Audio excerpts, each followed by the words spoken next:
bakunzi ba Dutemberane twongeye kubasuhuza kandi twongeye kwifuriza ibihe byiza ndetse n'abaje kuri ino channel ariko bwa mbere turabaramukije kandi tubifurije ikaze tubasaba gukanda subscribe ndetse no gukanda kuri like no gusharinga ibiganiro byacu, yaba abari mu buzima butandukanye muri conditions z'ubuzima butandukanye, abari kwa muganga, abari mu byishimo, mwese tubifurije komeza kugira ibihe byiza ndetse namwe muri mu bihe bitari byiza bibabaje.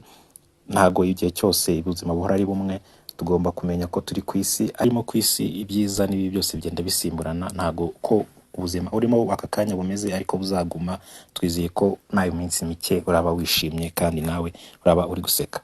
Uyu munsi rero nkuko twiyemeje kujya tubagezaho ibijyanye n'ibikorwa remezo bikorerwa muri no mujyi muri Kigali ndetse no mu gihugu muri rusange.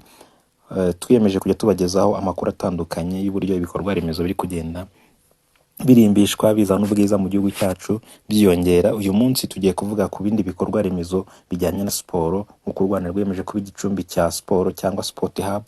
Hari ibindi bikorwa remezo tugiye kuvugaho ahazwi nka tapi rouge hafi ya stade ya Kigali Pele Stadium, cyangwa se ahazwi nk'Inyamirambo, ahahoze higirwa imodoka, hari ikibuga kigirwamo imodoka ndetse n'abana bakakirira umupira.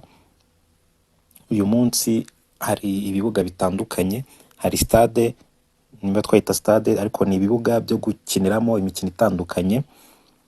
Ahahoze higishirizwa imodoka haratunganyijwe, hatunganywa ku buryo bugezweho, hashyirwa ibibuga. Ubwo stade ya Kigali yarimo ivugururwa mbere yuko yitwa bayihindurira izina ikitwa Kigali Pele Stadium.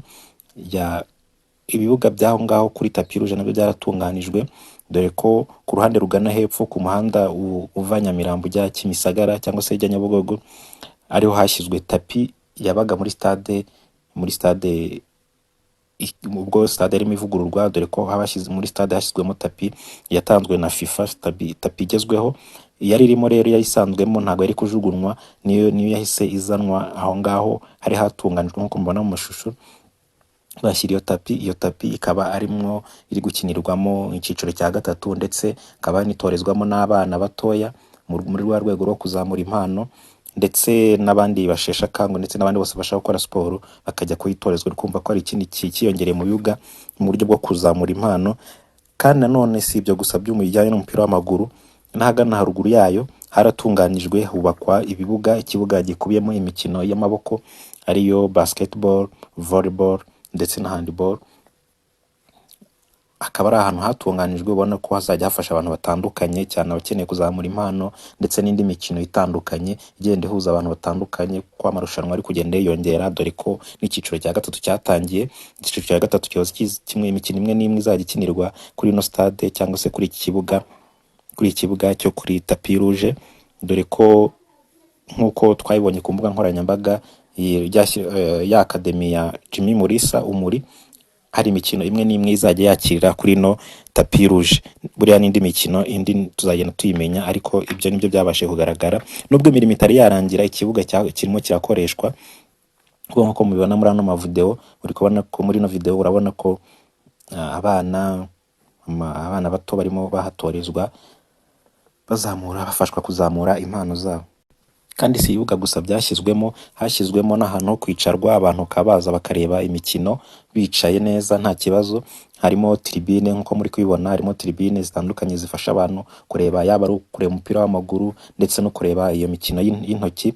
Hose hashyizwemo umwanya wo kwicarwamo, ndetse hashyirwa na public toilet z'abantu baje gukoresha ibyo bibuga cyangwa se baje kuhanga amaso iyo mikino. Kandi si ibyo byonyine, hashyizwe na parikingi yuko ahantu hazaba hagenda abantu benshi hakenewe na parikingi.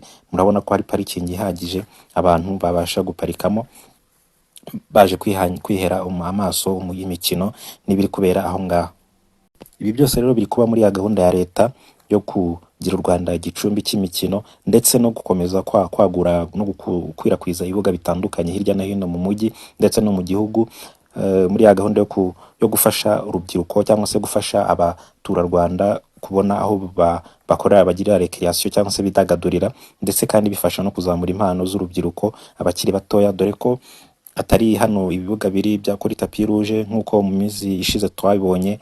Hari ikibuga cya basketball cyo ku rwego mpuzamahanga cyatashywe muri lycée de Kigali ndetse na Kimironko hari ikibuga cyatashywe cya basketball ariko kirimo n'indi mikino y'intoki, kandi nk'uko twatangarijwe na Minisitiri wa Siporo yavuze ko hari faze yindi izashyiraho ikibuga cya football hariya ku Kimironko, hari hatashywe biriya bibuga by'imikino y'intoki, ndetse kandi na Nyandungu cyangwa se Kanombe ahazwi nko mu midugudu y'abademobe naho hariyo ibibuga birimo bitunganywa. Ibyo byose bikaba biri muri ya gahunda yo gufasha abaturarwanda kubona aho bidagadurira, kubona aho bagira recreation ibafasha kuruhuka, ibafasha kwitekerezaho ndetse no kurwanya za ndwara zitandura, kuko siporo ni ubuzima. Siporo ifasha abantu kubaho ubuzima bwiza, ubuzima buzira umuze, kubaka umubiri ndetse kandi bagatanga n'umusaruro mu kazi bakora. Niba udakora siporo, gerageza nawe ushaka umukino ukora, ushaka umukino ukina, wakwiruka, wagendesha amaguru, wazamuka imisozi, wasimbuka umugozi. Ibyo byose bifasha umubiri kuruhuka neza, byose bifasha umubiri kuruhuka, byagufasha gutanga umusaruro mu kazi kose ukora, yaba ari ugucuruza bizagufasha gutekereza neza, yaba ari akandi kazi kariko kose ukora bizagufasha gutekereza neza, ubashe gutanga umusaruro. Turabashimira rero komeza kubana natwe mukurikira ibiganiro byacu, mukanda subscribe, mukora like, share, musharinga ibiganiro byacu ku nshuti zanyu.